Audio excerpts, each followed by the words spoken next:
rasanya tuh dekat. Jadi ada bedanya gitu kalau misalnya ditulis AI mungkin rapi, template, kata-katanya baik, tapi kalau ditulis sama manusia ada intuisi, emosi, dan pengalaman pribadi yang dan itu bisa dikenali oleh dosen yang cukup sensitif untuk bisa membaca. Bisa. Dan justru yang dicari adalah imperfection di dalam esainya, bagaimana esai itu bisa jadi unik dan berbeda sama yang lain gitu. Kok Agnes, aku tahu kamu punya pandangan yang cukup berbeda begitu sama AI. Boleh dibagi? Iya, di dunia kami AI ini adalah sebuah isu yang sangat, adalah sebuah sebenarnya instrumen alat bantu nggak sih, sebenarnya mempermudah kerja kita sebagai manusia. Tapi pada saat itu udah mulai masuk ke ranah seni, nah disinilah tentang gambar kucing digetek, kemudian AI dengan komputerisasinya dia akan mencari seluruh gambar kucing dan bahkan jiwa kita tuangkan di situnya mana. Nah, ini yang jadi, aku rasa menjadi perlu untuk diingat bahwa ketika teman-teman terbiasa menggunakan AI sebagai alat bantu, khususnya di bidang yang berkaitan dengan seni, hati-hati jadi tumpul, hati-hati jadi kebiasaan, hati-hati kita jadi tidak terbiasa mengeluarkan apa isi hati kita ke dalam karya kita, karena udah terbiasa capek ya mikir dalam prompt aja lah gitu. Sebenarnya slippery slope gitu. Dan sampai sekarang David Beckham pun masih merasa dirinya kaum guru biarpun dia udah kaya. AI pun demikian, bahkan akan lebih parah, akan tercipta dua kelas. Kelas yang terjajah secara pemikiran dan kelas yang bisa mengeksploitasi itu. Sekarang ada menteri yang digantiin AI. Anti korupsi. Anti korupsi digantiin AI. Jadi ada ini. Ada tadi Mbak Prilly betul bilangnya, AI belum punya intuisi. AI juga tidak punya perspektif. Maksudnya begini, kalau kita bertanya, apa sih artinya kapitalisme? Yang jelas konsumen terbesar. Itu ada data kalau nggak salah yang pakai ChatGPT Amerika terus Indonesia, tidak ada yang kita tunjukkan. Jadi secara pengguna kita banyak nih. Tapi bagaimana kita males nih, gimana tuh yang pas supaya dari ini juga nggak terkuras.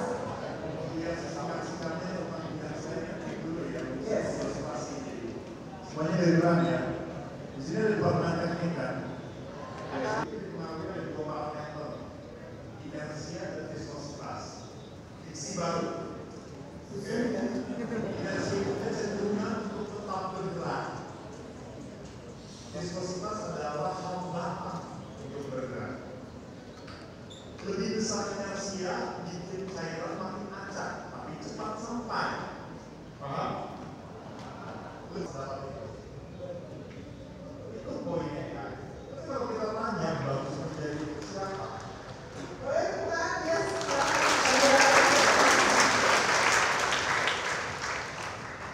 Gimana caranya bikin ini pada zaman Google sebelumnya? Dia yang cek logiknya, otomatis kita bisa jadikan teman bicara untuk mengetes logik saya. Kita tepuk tangan untuk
ini valid atau enggak. Tapi salah satu yang perhatikan bedanya kultur kita, Asia itu adalah Asia Tenggara dibandingkan kultur Barat, Eropa, Amerika adalah assertiveness atau kayaknya terlalu sopan satu, tapi in a way kadang-kadang sopan satunya toxic. Maksudnya gini, ketika kita menyampaikan kritik, seringkali itu dianggap sebagai sesuatu yang nyerang, sesuatu yang bikin tersinggung. Padahal seringkali itu bukan kisah atau secara personal. Saat aku misalnya ngomong ke Piko misalnya, ini oke, tapi ini kamu harus ingin lagi. Aku nggak lagi ngapain dia bodoh, aku lagi komentar kerjaannya dari dia. Nah, ini harusnya ini memiliki mindset yang pikir kalau it's not about us, ini bukan soal serangan personal. Kritik itu sehat, kritik itu saya jamu, ya pahit tapi berhasil. Jadi biasakan ketika dunianya kita bisa diprediksi. Aku setuju banget dari yang Mas Bagus sebelumnya, kurikulum itu juga harus adaptif. Selain mahasiswa itu harus adaptif, kurikulum juga harus adaptif sama apa sih dibutuhkan sama dunia profesional, harus ada seperti apa. Kalau misalnya ditanya apa yang harus dibutuhkan sama mahasiswa, ada adaptif dan apa yang diomongin sama orang itu sangat setuju banget. Makanya tadi Mas Bagus semua kayak, oh my god, setuju banget gitu ya. Di dunia kerja itu kita harus mengharapkan jadi operatif ya teman-teman. Jadi soalnya di sana kan semua harus sebagai general gitu ya, berbicara general apa. Jadi kadang tuh aku merasa mahasiswa tuh kadang dikritik gitu, gak bisa dikritik dan kalau misalnya dikritik terasa itu adalah serangan personal. Padahal kita mengkritik kerjaan dia. Jadi harus adaptif, terus juga saat aku jadi dosen dan aku juga sama ya kalau kita membangun profesional sendiri. Misalnya ada anak magang atau anak yang ingin coba kerja di industri film. Sebelumnya dijelasin, industri film itu nggak ada kerja kantornya, kita nggak ada yang divide. Mereka masuk kantor bisa jam 1 siang, tapi keluarga lebih malam. Dan weekend itu kadang bakalan kerja juga karena kita industrinya kreatif bergerak sangat cepat. Kita jualan film, semua produk-produk kreatif yang ada di satu minggu itu tetap bekerja. Nah, tapi karena dia tidak menyenangkan itu, dia bisa adaptif. Jadinya nggak keluar dan merasa bekerja di industri kreatif itu kerjaan yang sangat susah sekali. Sampai aku pernah menemukan waktu lagi tayang film itu setiap hari kita harus standby, benar ya Pak? Kita harus standby. Kadang ada sekali marketing harus berubah dalam waktu yang cepat. Kalau misalnya mahasiswa nggak adaptif dengan keadaan seperti itu, keadaan krisis seperti itu ya harus susah di lapangan kerja. Dan waktu itu ada kejadian lucu juga, di saat film tayang satu minggu itu lagi rame-ramenya. Jadi kita justru harus standby strategi marketing apa yang harus kita bikin gitu.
Terus ketiga adalah patient alias sabar. Kalian harus sabar, jangan pernah membandingkan hidup kalian sama kesusahan orang lain karena semua orang punya keadaan masing-masing. Terus ada privilege, apapun yang kalian punya di dalam hidup, sebagai orang tua, bisa berdiri di sini, bisa jadi mahasiswa adalah privilege. Jadi kalian harus bisa memanfaatkan itu dan jangan pernah meremehkan itu. Lalu yang terakhir adalah pray. Bukan semata-mata kalian beribadah aja, tapi memberikan afirmasi atau doa yang positif untuk kalian setiap hari, karena itu akan berubah mindset kalian dan akan berubah cara berpikir kalian ketika kalian bermasalah. Terima kasih. Satu slide penutup soal skill apa yang sangat penting yang dibutuhkan 5 tahun ke depan. Ini yang menemukan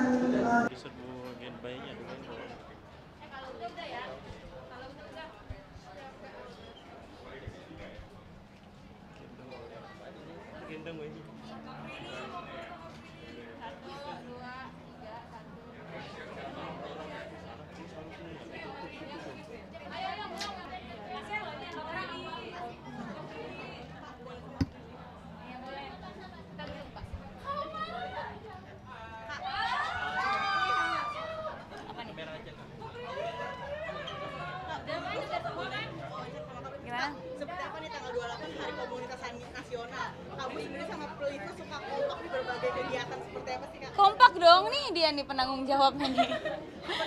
Kompak kemarin belum lama ini baru aja ngadain anniversary kan beberapa bulan lalu.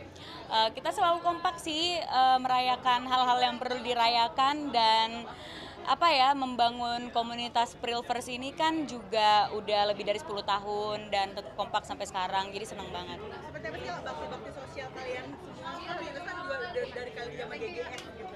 Seperti apa sih perjalanan sendiri? Sebenarnya Prilverse tuh yang keren adalah Prilverse-nya bukan akunya ya, karena mereka suka bikin acara tanpa aku, yang acara itu kegiatan sosial. Misalnya waktu itu ada gempa di mana mereka menggalang dana, terus juga komunitasnya jadi kayak komunitas yang saling membantu ya. Misalnya ada Prilverse yang kesusahan, biasanya Prilverse lain tuh ngebantuin, ngejenguk gitu. Apa nggak sih kan nama Prilverse mungkin? Ini penanggung jawabnya, coba kamu iniin, namanya Alda. Sini kamu. Dia aku jebak di sini, coba jawab pertanyaannya. Anda mungkin mengikuti Kapril dari tahun berapa? Aku dari 2017. Terus Dari kapan tuh dari Kapril masih sinetron apa? film Danur pertama. Gitu. Seperti apa sih Kak keseruan Prilverse sendiri nih sampai sekarang masih Ini lagi hari komunitas Indonesia, jadi dia maunya wawancara sama kamu. seperti apa nih Kak mungkin kegiatan-kegiatan Prilverse dimanapun ada Prilly pasti ada Prilverse. Apa ya? Ya nggak apa-apa emang, karena mereka tuh sebenarnya mungkin bisa bisa jadi bukan mau ketemu aku ya, mau ngumpul gitu. Oh tuh aku, tapi kan kalian suka ngumpul tanpa aku gitu. Jangan salah, ada juga beberapa yang suka nginep di rumah aku tanpa ada akunya, karena hanya ingin nyambel sama mama aku. Jadi ya apa ya, kedekatannya udah lebih dari sekedar komunitas sih, udah kayak keluarga. Sampai ada MTK sendiri. Itu mereka yang bikin sendiri ya. Saya cuma tahu aja, saya cuma ngasih fotonya yang dipakai yang ini ya gitu doang. Tapi mereka sendiri yang bikin, mereka sendiri yang ngurus, aku nggak ikut-ikutan. Mas Believers, generasi peduli bumi juga gerakan komunitas kamu yang benar-benar peduli sama lingkungan seperti Ya. apa sih kamu? Ya senang banget sih sebenarnya dengan kita membangun komunitas kan sama aja kita juga apa ya, membangun peluang untuk berkolaborasi, karena kan biasanya anggota yang ada di dalam komunitas itu biasanya dia juga udah pernah melakukan gerakan apa, terus punya ide kreatif apa yang akhirnya kita bisa collab sama-sama. Dan aku percaya apapun yang ingin kita capai itu nggak bisa kita capai sendiri, tapi harus kita capai sama-sama gitu ya. Semua hal khususnya di industri kreatif atau lingkungan itu kan kerja kolektif. Jadi dengan hadirnya komunitas itu membantu banget. Jadi kalau untuk hari ini emang ngasih motivasi untuk mahasiswa atau seperti apa sih untuk kegiatan? Iya, hari ini diundang sama Mbak Nana untuk ngisi acara Mata Najwa di IPB. Sebenarnya ngomongin seputar pendidikan, terus juga lapangan kerja gitu-gitu sih, sama ada mahasiswa yang magang juga tadi. Tapi keseruan sudah sampai interview juga tuh.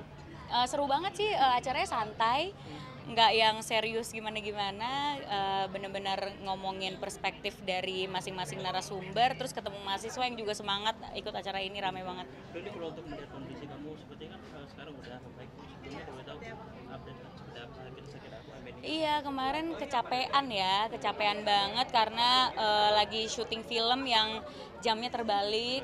Kan lagi syuting film horor, jadi pulang pagi terus, tapi pas pulang pagi ada acara lagi gitu. Kayak sebenarnya ini aku baru pulang subuh terus langsung acara, jadi ya kurang tidur, kecapean, jadinya ternyata pas dicek ya ada anemia gitu, jadi ya nggak boleh kelelahan sebenarnya. Apa kata dokter, mungkin harus banyak konsumsi apa? Nggak boleh stres kata dokter, tapi itu adalah hal yang tidak mungkin ya, kita hidup di dunia ini pasti punya stres, tapi ya bagaimana kita mengelola stresnya aja sih. Untuk hari ini seperti apa kondisinya? Hari ini sih kondisinya udah membaik karena udah memperbaiki makannya lebih tepat waktu gitu, terus usahain tidur walaupun tidurnya pagi gitu. Berarti